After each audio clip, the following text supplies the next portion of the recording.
Les amis, bienvenue dans cette nouvelle vidéo YouTube où on va parler de RAG. On va parler de la méthode qu'on peut utiliser avec N8N pour vectoriser un document et ensuite lui poser n'importe quelle question pour pouvoir récupérer une information. Donc là, je vais vous montrer rapidement un exemple. Donc, vous voyez, ce qu'on va voir aujourd'hui, c'est cette partie-là où on va pouvoir ajouter à partir d'un Google Drive un document dans sa base de données RAG et ensuite poser une question. Donc là, par exemple, si j'ouvre le chat et que je lui demande comment créer une bonne agence en 5 étapes.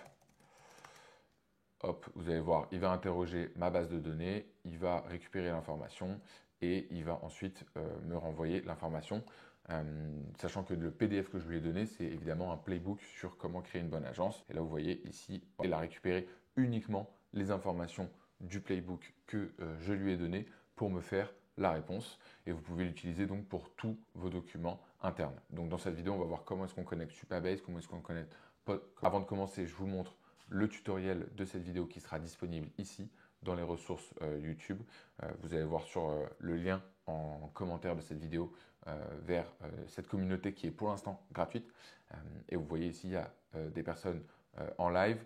On a pas mal de questions qui sont posées tous les jours. Moi, je pose du contenu tous les jours. Et surtout, vous allez avoir une partie Classroom et une partie calendrier. Et notamment, ce soir, on a un live. Donc, n'hésitez pas à rejoindre la communauté dès maintenant. Bien. Ok, allez, c'est parti du coup. Je vais vous montrer pas à pas comment est-ce qu'on va réaliser cela. Donc, première chose, vous allez créer un workflow. Je vais le renommer. Donc là, je vais mettre live démo. Hop. Vous ajoutez des petits tags, ça fait plaisir. Comme ça, vous gardez un N8N bien ordonné. Ok.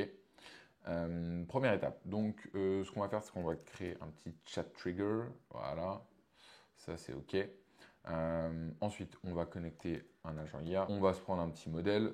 Donc ça, je ne vais pas détailler, mais globalement, vous ajoutez les credentials. Je l'ai détaillé dans d'autres vidéos, donc n'hésitez pas à les regarder sur ma chaîne. Je vais bien évidemment connecter un petit Postgres Chat Memory. Donc ici, il est connecté directement à mon account, mais je vais créer aussi, je vais vous montrer en créant un nouvel account, comment est-ce que vous allez pouvoir le connecter, parce qu'il y a des petites choses à savoir. Et ici, en tool, on va aller chercher Supabase, Vector, Database. Et là, pareil, on va aller créer notre compte. Une fois qu'on a ça, on va se prendre un petit embedding et on va prendre un petit OpenChatGPT. On va se mettre ça et on va prendre un text embedding 3 small. OK? Voilà. Donc, ça, c'est les premières étapes. Maintenant, ce qu'on va voir, c'est Supabase. Donc, vous allez aller vous créer un compte dans Supabase. Vous allez juste créer votre compte et vous allez arriver sur ce dashboard. Une fois que vous arrivez sur ce dashboard, on va cliquer sur Nouveau projet. Vous allez sélectionner votre organisation. Donc là, moi, j'ai mis Panam. Project name, on va l'appeler Live YouTube. Et là, vous allez choisir un password. Attention, c'est hyper important de choisir un password fort. Donc, moi, je vais aller, hop, je copie et je le colle. OK? Donc là, j'ai récupéré un password hyper important à garder pour la suite. Donc, ici, vous allez sélectionner votre serveur. Donc, par exemple, nous, on va se mettre en Suisse. OK? Vous allez cliquer sur création du nouveau projet. Là, globalement, vous voyez, on a un projet nano, donc gratuitement. Tout ça, c'est gratuit. On peut aller jusqu'à 505 GB. Là, le projet, il est en train d'être publié. Vous voyez, ici, c'est orange. Donc, il faut attendre un petit peu que tout le projet soit publié. Et une fois qu'il sera publié, on va pouvoir aller commencer à connecter notre projet. Donc là, vous venez le rafraîchir. Voilà, c'est bon. Les deux sont en vert. Donc là, on est bon. Donc, vous allez aller ensuite dans Settings et vous allez aller dans Database. Ici, vous voyez, ce qu'on veut, nous, c'est la connexion. Donc, on va cliquer sur Connect. Là, on va ici prendre PSQL. OK. Et là, on va venir ici dans Transaction Pooler. OK. Et donc, c'est à l'intérieur de ce texte qu'on va avoir des informations qui vont nous intéresser pour notre N8N. Donc, de quoi on va avoir besoin?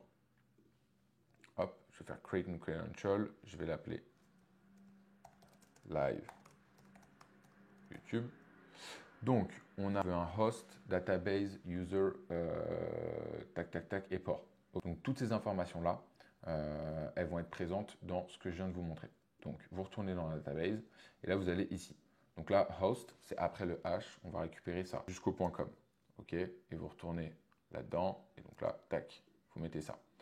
Database, Donc là, on est sur Postgres. OK, moi, ça me plaît. Le port, on est Postgres, on le garde. Le port, on est sur celui-là. Donc, on va venir ici, le prendre et le mettre là. OK. Ensuite, qu'est-ce qu'on a? Postgres. Et là, ça, c'est le user. Pareil, on fait attention à bien tout prendre. On vient là, on vient là. La user, on le remplace. Et ici, vous remplacez par le password que vous aviez. Donc, voilà, c'est celui-là. Vous faites save. Normalement, ça va se connecter en vert. Ça veut dire que la connexion, elle est successful. OK. Donc là, parfait. Donc là, on a ça. C'est nickel. C'est la première étape. On laisse ça normal et on met ça. OK. Donc là, si on teste tout de suite, vous venez faire tac, on disable ça et ça, et qu'on vient de dire, par exemple, hello. Là, qu'est-ce qu'il a fait l'agent? Il a récupéré le hello, il l'a envoyé dans la mémoire, donc il a storé hello. Ensuite, il a juste pris le texte, il a dit hello, how can I assist you today? Ok. Donc en fait, il a reçu ce texte en entrée et il a envoyé ce texte en sortie. Nous, on va aller voir ce qui s'est passé dans notre base de données. Donc vous allez vous retourner ici, vous allez dans Table Editor et vous cliquez là. Et là, vous voyez en fait, les deux informations ont été storées dans notre base de données Postgres, Supabase. Donc ici, vous voyez type content hello et ici type AI content hello, how can I assist you today?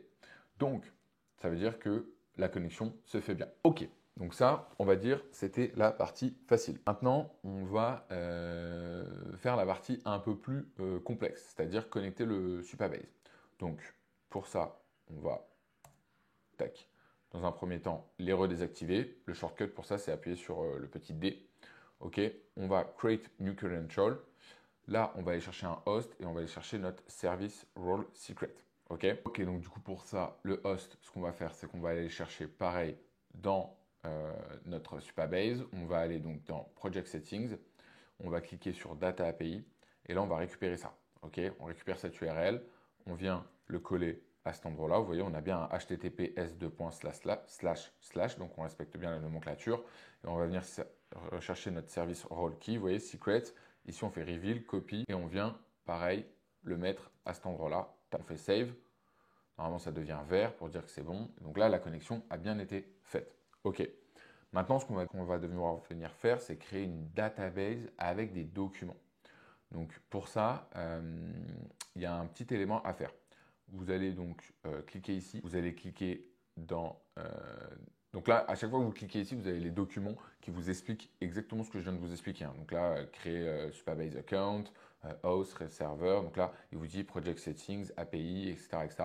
Donc en fait, il vous amène directement, hein, si vous cliquez sur les liens, la documentation de N8N, elle est super bien faite pour ça. Donc n'hésitez pas à vraiment bien suivre en détail. Ce qu'on va faire juste avant de connecter le reste, c'est que je vais vous montrer comment on ajoute ce fameux document. Donc, on va faire tac, paf, ça je le désactive. Ce qu'on va faire, c'est qu'on va aller chercher un autre trigger. On va faire celui-là. On va aller chercher un Google Drive. Donc Google Drive, on va dire download file, ok. Là, moi, je suis connecté à mon compte. Donc pareil, hein, si vous voulez vous connecter, vous appuyez sur Doc et vous suivez les différentes étapes. C'est vraiment facile. Ensuite, on va faire ici à partir d'un URL. Et dans l'URL, moi, je vais lui donner ça. Ça, c'est donc mon playbook. Donc, avec toutes les informations. Ok, donc là, je fais test step. Et là, vous allez voir ici, voilà. Là, il y a mon agency playbook et il y a mon document qui est prêt à être download. Ok, donc là, ce qu'il va falloir que je fasse, c'est qu'il va falloir que je vienne vectoriser ce document. Petit aparté sur la vectorisation. Globalement, qu'est-ce qui se passe? J'ai un document, je le prends, je le découpe en petites parties, je le mets dans ma base de vecteurs, ok. Et ensuite, quand je vais venir poser une question à mon LLM, il va venir aller chercher dans sa base de données, dans Supabase, et il va venir, en fonction des vecteurs qu'il va trouver, me faire une réponse cohérente. Ça veut dire qu'il a uniquement dans sa mémoire ces vecteurs-là. Il ne va pas aller chercher des informations ailleurs. Donc c'est hyper utile pour toutes les business et toutes les entreprises qui veulent uniquement s'entraîner sur des datas qui sont en interne. Vous voyez ici, là je suis sur un serveur en Suisse, donc il n'y a pas de souci, on est bien en Europe, etc. Ok, donc La première étape, c'est notre Google Drive. Et la deuxième étape, ça va être donc cette vectorisation. Comme je vous l'ai montré dans la démo, ce qu'on va devoir faire, c'est qu'on va venir connecter donc Supabase à notre Google Drive. Et ensuite, on va venir chercher des méthodes pour découper ce fameux document. Donc je ne vais pas trop passer de temps là-dessus parce que c'est une vidéo à part entière, mais globalement, ce que vous venez ici faire, c'est vous allez chercher votre Supabase Vector Store et vous allez faire Add Document to Vector Store. OK.